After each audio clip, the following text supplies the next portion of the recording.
भारतीय नोटों की आखिर कहाँ होती है छपाई, कैसे होती है इन नोटों की छपाई जिन्हें पाने के लिए हर कोई दिन रात मेहनत में लगा रहता है। एक नोट छापने में सरकार का कितना खर्च आता है, भारतीय नोट छापने में इस्तेमाल होने वाला कागज और स्याही आखिर कहाँ से आती है, क्यों सरकार अनलिमिटेड नोट छापकर सभी को अमीर नहीं बना सकती। इस तरह के बहुत से सवाल आपके मन में कभी न कभी तो आए ही होंगे। आज के इस वीडियो में हम आपको इन सभी सवालों का जवाब देने वाले हैं और आपको विस्तार से बताएंगे कि आखिर भारतीय नोट कहाँ और कैसे छापे जाते हैं, और साथ ही ये भी बताएंगे कि आखिर ये कौन तय करता है कि कितनी मात्रा में नोट छापे जाने हैं, और सरकार पुराने कटे फटे नोटों का आखिर करते क्या है। सबसे पहले तो आपको बता दें कि आप और हम जो नोट इस्तेमाल करते हैं वो कीमत उस नोट की नहीं होती, बल्कि उसकी एक्सचेंज वैल्यू नोट पर लिखी होती है। हर नोट पर एक लाइन लिखी होती है कि मैं धारक को फला रुपए अदा करने का वचन देता हूँ, और इसी लाइन से नोट की एक्सचेंज वैल्यू निर्धारित की जाती है। भारत में नोट छापने का काम भारत सरकार और RBI मिलकर करते हैं। SPMCIL नाम की कंपनी केंद्र सरकार के अधीन है जो नोट छापने का काम करती है,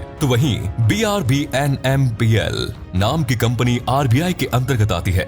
ये दोनों कंपनियां मिलकर पिछले कई सालों से नोट प्रिंटिंग का काम संभाल रहे हैं। भारत में कुल 4 जगह ऐसी है जहां नोटों की छपाई होती है। जहां भी नोट छापे जाते हैं वहां पर अच्छी खासी सुरक्षा तैनात की जाती है। किसी भी बाहरी शख्स को मील के अंदर जाने नहीं दिया जाता। महाराष्ट्र के नासिक, मध्य प्रदेश के देवास, तमिलनाडु के मैसूर और पश्चिम बंगाल के सालबोनी में फिलहाल करेंसी प्रिंटिंग प्रेस मौजूद है। सन 1926 में नासिक में पहली बार करेंसी प्रिंट करने की मील शुरुआत की गई। यहाँ पर आज 20 रुपए के नोट छापे जाते हैं। मध्य प्रदेश के देवास में प्रिंटिंग प्रेस की शुरुआत 1975 में की गई, जहां आज 10, 50 और 100 के नोट प्रिंट किए जाते हैं। सन 1999 में मैसूर में और साल 2000 में सालबोनी में भी प्रिंटिंग प्रेस की शुरुआत की थी।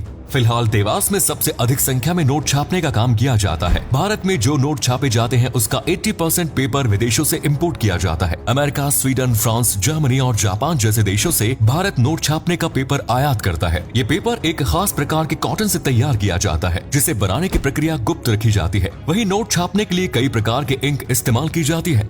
स्विट्जरलैंड की SICPA कंपनी से भारत नोट छापने की इंक खरीदती है। इसमें 3 इंक मुख्य रूप से शामिल होती है। पहली इंटाग्लियो, जिसकी मदद से गांधी जी की छपाई होती है।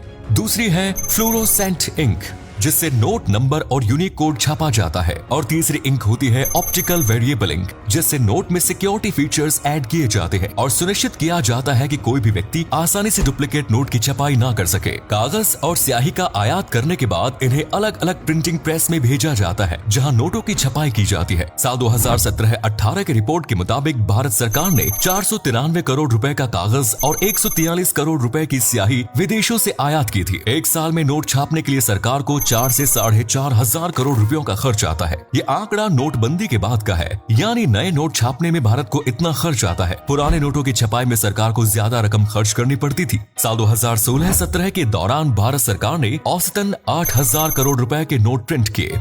2,000 रुपए का नोट छापने में सरकार को 3 रुपए 53 पैसे का खर्च आता है। 500 रुपए का नोट छापने में 2 रुपए 65 पैसे, 200 रुपए का एक नोट 2 रुपए 48 पैसे में और 100 रुपए का एक नोट 1 रुपए 51 पैसे में प्रिंट होता है। 50 रुपए के नोट के लिए सरकार को 1 रुपए 22 पैसे की राशि खर्च करनी पड़ती है, और 10 और 20 रुपए के नोट छापने में 1 रुपए के आसपास का औसतन शुल्क आता है। कई बार नोटों की क्वांटिटी के आधार पर इस रकम में थोड़ा बहुत उतार चढ़ाव होता रहता है। बात करें सिक्कों की तो मुंबई, कोलकाता, हैदराबाद और नोएडा में टकसाल मिल मौजूद है और यहाँ पर सिक्के बनाने का काम किया जाता है। सिक्कों के अलावा मेडल्स और विशेष अवसर पर जारी किए जाने वाले सिक्के भी इन्हीं टकसाल मिल में बनाए जाते हैं। एक सिक्के को देखकर बताया जा सकता है कि आखिर वो सिक्का कहाँ बना है। जैसे अगर सिक्के में रुपए के नीचे डायमंड का निशान बना है तो इसका मतलब है कि वो सिक्का हैदराबाद में बना है। वहीं डॉट के निशान वाला सिक्का नोएडा में बनता है। नोट और सिक्कों की छपाई होने के बाद उन्हें रिजर्व बैंक की अलग अलग ऑफिस में लाया जाता है। देश में कुल 19 RBI के ऑफिस मौजूद है, जो अहमदाबाद, बेंगलुरु, बेलापुर, भोपाल, भुवनेश्वर, चंडीगढ़, चेन्नई, गुवाहाटी, हैदराबाद, जयपुर, जम्मू, कानपुर, कोलकाता, लखनऊ, मुंबई, नागपुर, नई दिल्ली, पटना और तिरुवनंतपुरम में स्थित है। कई बार नोट खराब हो जाते हैं, कट फट जाते हैं। ऐसे नोट जो बैंक में आते हैं या RBI तक पहुंचते हैं, उन नोटों को नष्ट करके उनकी जगह नए नोट प्रिंट किए जाते हैं। पहले पुराने नोटों को जला दिया जाता था, लेकिन अब पर्यावरण संरक्षण को ध्यान में रखते हुए नोटों को जलाने के बजाय उन्हें रिसाइकिल किया जाता है और एक ईंट का आकार दे दिया जाता है, जिसका इस्तेमाल कई जगह पर किया जा सकता है। रिजर्व बैंक ने अपना पहला नोट साल 1938 में छापा। आरबीआई ने 5 रुपए का नोट सबसे पहले प्रिंट किया था। हालांकि इससे पहले भी भारत में नोट प्रिंट होते थे, लेकिन वे नोट आरबीआई द्वारा नहीं बल्कि ब्रिटिश इंडिया गवर्नमेंट द्वारा प्रिंट किए जाते थे। नोट छापने की दिशा में सरकार आत्मनिर्भर बनने की दिशा में कई फैसले ले रही है। मध्य प्रदेश में होशंगाबाद में वो कागज तैयार किया जा रहा है जिससे नोट बनाए जाते हैं। मील के अंदर कागज कैसे बनता है, इसके बारे में बहुत अधिक जानकारी मौजूद नहीं है। सुरक्षा कारण को मद्देनजर रखते हुए इस तरह की जानकारी गुप्त रखी जाती है। वहीं कुछ समय पहले आरबीआई गवर्नर शक्तिकांत दास ने मैसूर में वर्णिका नाम के एक कंपनी का उद्घाटन किया। ये कंपनी भारतीय मुद्रा के लिए इंक बनाने का काम करेगी। एक साल में 1500 टन स्याही का निर्माण यहाँ पर किया जाएगा। इसके अलावा सिक्किम में भी भारतीय नोट बनाने में इस्तेमाल किए जाने वाले इंक बनाने का काम किया जाता है। हमारे देश में नोट कितनी संख्या में प्रिंट होंगे, इसका फैसला सरकार और सेंट्रल बैंक मिलकर करते हैं। वैसे तो सेंट्रल बैंक को ही इसकी जिम्मेदारी सौंप दी जाती है। नोट प्रिंट करते समय आरबीआई के पास 200 करोड़ रुपयों का रिजर्व मौजूद होना चाहिए। एक देश में नोट छापने के कुछ नियम होते हैं। देश की जीडीपी, ग्रोथ रेट और रिजर्व फंड के अनुसार नोट छापे जाते हैं। आसान शब्दों में समझाएं तो देश में गुड्स एंड सर्विसेज के कुल मूल्य के बराबर नोट प्रिंट किए जा सकते हैं। आपके मन में एक सवाल कभी ना कभी आया होगा कि जब सरकार के पास नोट छापने की मशीन है तो सरकार बहुत सारा पैसा छापकर देश से गरीबी दूर क्यों नहीं कर देती?